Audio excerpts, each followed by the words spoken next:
কারণ মৃত্যুর ফেরেশতা এসে গেছেন। এখন আর কিছু চাওয়ার সময় নেই, না পানি না ঈমান।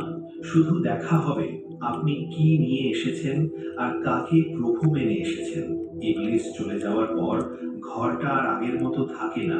একটা অদ্ভুত ভার নেমে আসে। মনে হয় বাতাস থমকে গেছে, শ্বাস নিতে কষ্ট হচ্ছে। আর ঠিক তখনই আপনি অনুভব করেন কেউ এসেছেন।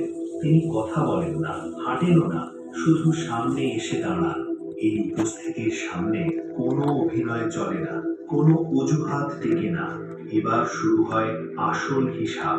যে মানুষটা সারা জীবন আল্লাহকে ভুলেছিল, নামাজকে বোঝা ভেবেছে, হারাম হালালকে গুরুত্ব দেয়নি, আর তাওবা পিছাতে পিছাতে এই দিন পর্যন্ত এসেছে, তার জন্য মুহূর্তটা ভয়ঙ্কর। ঘরটা হঠাৎ আরো অন্ধকার লাগে, বুকের ভেতর চাপ বাড়ে।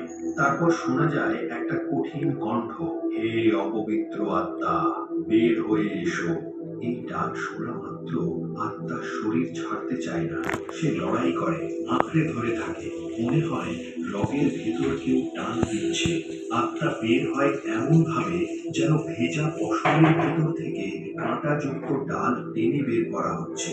একটা টান, তারপর আরেকটা। রগ ছিঁড়ে যাওয়ার মতো ব্যথা, শরীর কেঁপে ওঠে। কেউ দেখছে না, কিন্তু